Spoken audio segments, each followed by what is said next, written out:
You want it so bad you can have it. Odor flung the ancient tome back at the thing, called a Kerberoid by the denizens that called the underworld home.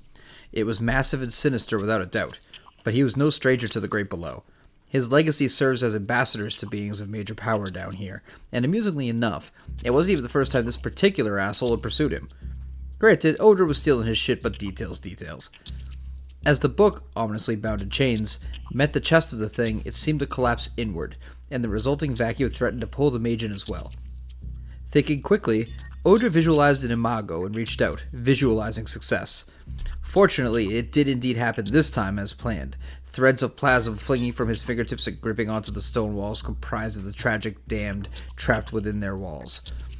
Reflexively, a hand reached out, revitalized by the plasm, and grasped the tendril, pulling him to safety. Odor brushed the dust and dirt from his slacks as he stood, adjusting the cuffs of his shirt. "Oh my god, thank you, sir. How can I ever repay—" With a cold look, Odor snapped his fingers, the shade turning to dust and billowing in the light breeze of the underworld. "Sorry. I know what crimes you committed end up in this labyrinth. Suck the devil's dick and tell him I said you swallow." Picking up the tome left behind, Odor began making his way out, amused at his own ingenuity. Hey everybody, welcome back to The Pit. I'm Chris, librarian of The Pit, and today I'm going to deliver on something I promised oh so long ago. Aside from some gameplay and a couple of intro videos, Mage the Awakening was the first line I made any videos in a series for. Since then, we've covered a ton of lines, games and guides, but the Mage line has always been where my heart truly lies. You may also have heard me mention how much I love Geist, and I do, but there's not nearly the wealth of books and supplements for the line as there is for Mage. And also there's one major thing that Mage has that the other lines don't.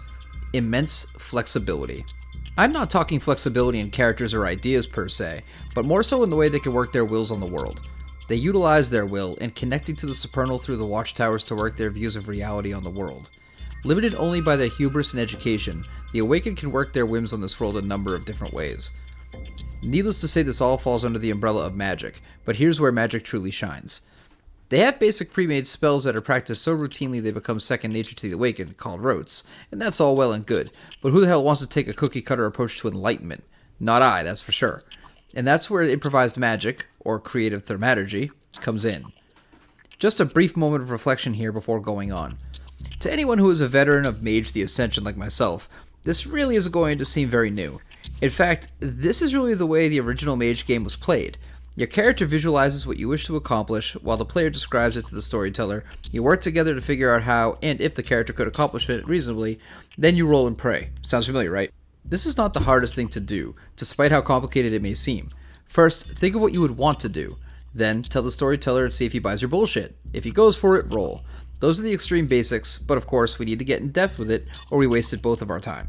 We'll break this down in steps to make this as clear as possible, as well as some tips and pointers to maximize your casting proficiency. If you haven't yet listened to our prior entries into our series on Mage the Awakening 2nd Edition, now would be an excellent time. Many of the things mentioned here are covered more thoroughly in the additional guides. The first step is declaring intent. This is exactly what it sounds like. The player explains what magic their wise is attempting to work into the world from the supernal.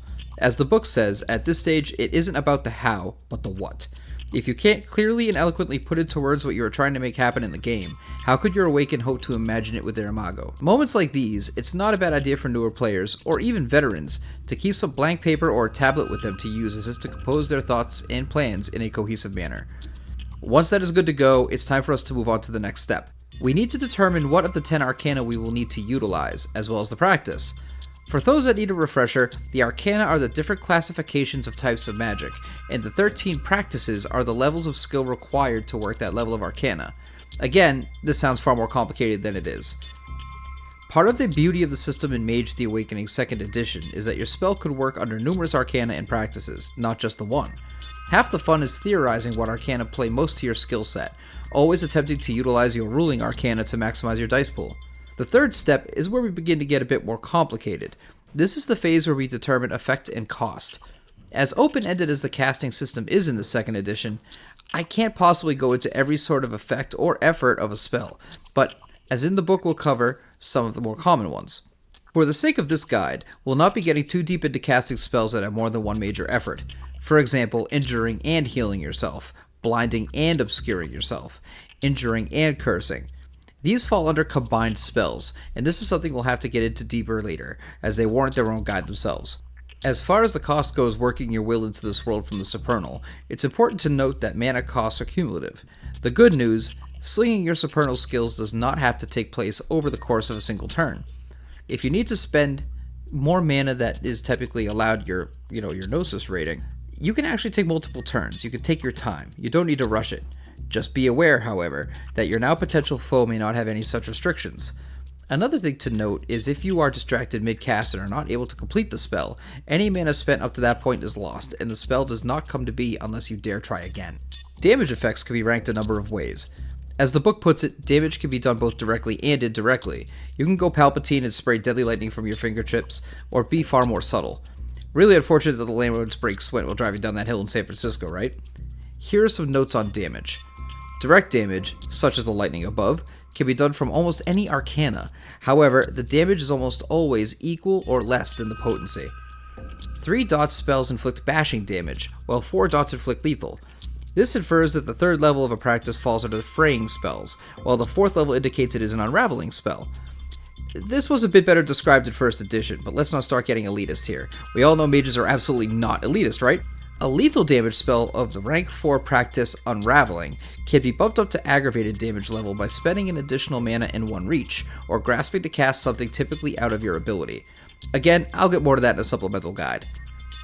Healing spells typically fall under the 3-dot Perfecting practice or the 4-dot Patterning practice. However, quite often the 2-dot Ruling practice spell can boost a character's natural healing time, eliminating risk and staying far lower under the radar should any prying eyes be paying a bit too much attention. Free Council nerds, I'm looking at you. Fucking Free Council. A Ruling practice spell can half a user's natural healing time, or reduce it to a quarter of time using a reach. Again, far less intrusive and risky. Can't trust the Seers or Free Council. I really don't trust the Free Council, a little too technocratic for me. Perfecting practice spells can heal bashing damage, repair inanimate objects, or even heal lethal damage with a reach. I really do need to cover reach soon, so I'll make sure I get to that quickly. It's really not surprised you guys have been giving me hell about covering Mage. Just a ton of shit to read up on. What's a librarian to do? Hide. Anyway, patterning practice spells, however, can heal lethal damage without using a reach. Like I also said before, while a perfecting practice spell can repair broken inanimate objects, a patterning practice spell can repair just about even the most broken of toys.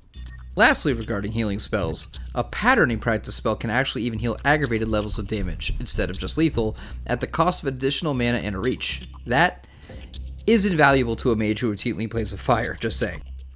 Once more, just to interrupt a little, something I've noticed while writing up this guide is how little of focus I've seen on the arcana themselves, and far more about the 13 practices that are within the arcana levels of expertise. The neat thing this shows is that there's far more in the study of the practices versus a straight definition of how to do things. It makes playing out the education of the arcana far more compelling. It also makes mage sight mechanics actually have a forensic value to that manner of application as well. Perhaps your mage scrutinizes a place where a spell was cast and they see if it was a patterning practice or not a fraying, therefore showing it was a different person working their wills than they had initially surmised. As with regular casting, Creative Thaumaturgy can also do other things, such as cause conditions and tilts.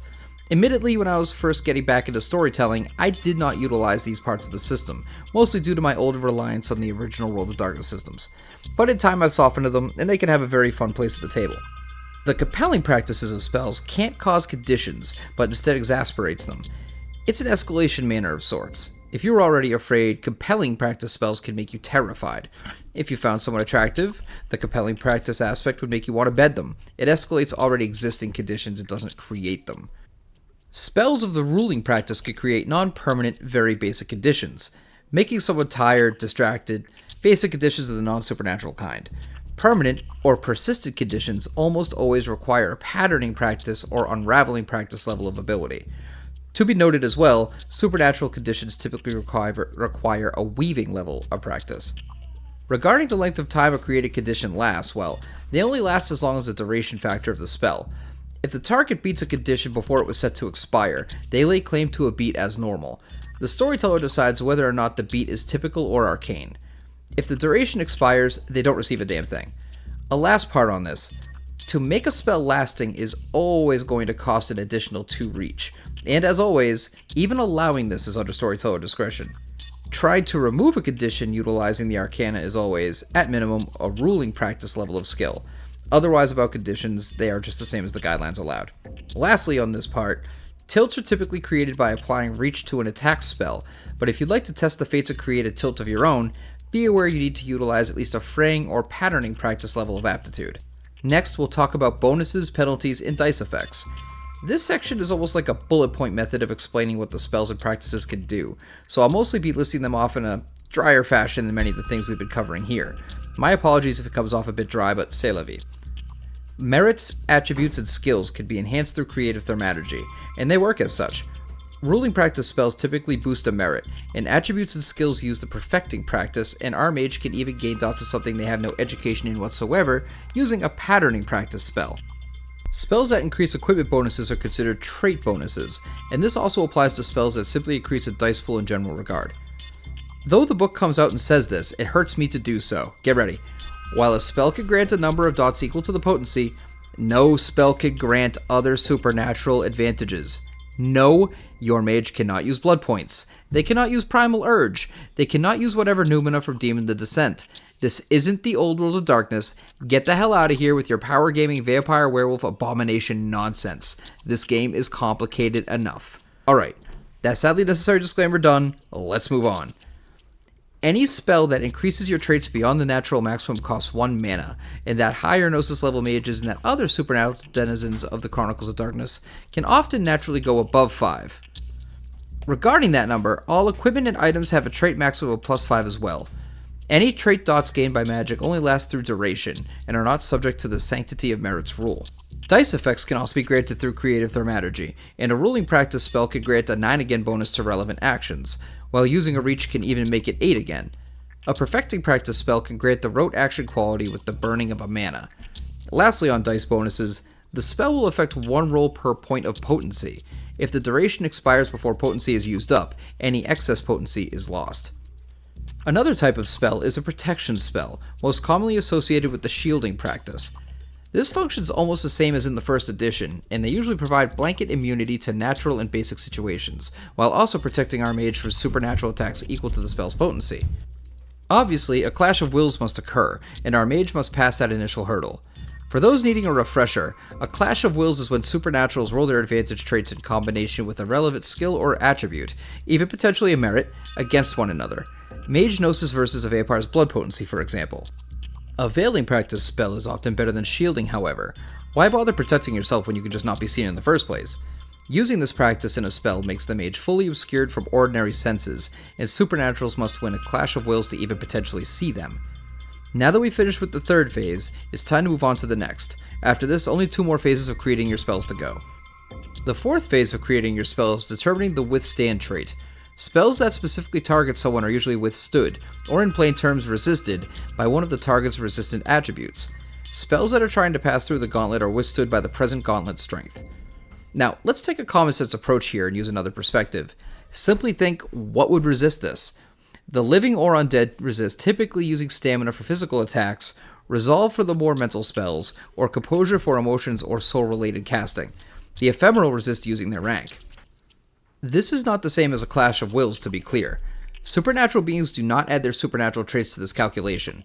As far as resisting goes, at this step, it can only be resisted if the other has a supernatural ability that would be screwing with their ability to form their imago, such as using counter magic. Spells that inflict direct damage with the fraying practice, or the unraveling practice, are never withstood. Their stamina is already figured in as their health is calculated. Screw them anyways, let them burn. The next step, Phase 5, is what is called the primary factor. For every Creative Thaumaturgy spell, there is a primary focus, either potency or duration. When deciding this, the book uses the following quote: "Whichever factor you immediately think of when you think of a more powerful version of the spell." The primary factor of a spell effect never changes. No spells are identical if the primary factor is different. The final phase, step 6, is casting the damn thing. Congratulations, you just improvised your first spell. As far as I'm concerned, you're not really getting the most out of Mage the Awakening if you're just playing it safe and sticking to the rotes and the like. While extremely useful, there's just something so fulfilling about whipping out unexpected magic on both enemies and the storyteller. So, this took a little bit to digest, and even this guide it still seems a little convoluted. It's some of those things that you really don't fully understand and get until you're practicing it, until you actually yourself could be inducted into a chantry. In closing, I hope you did find this video helpful, and I'm sorry it's been so long since I've come back to Mage, but don't worry, I'm backing on my Mage game once more. If you have any questions, find our Discord in the description, or reach out to us in any other dozens of ways. Thank you as always, and have a good night, wherever you are, above or below.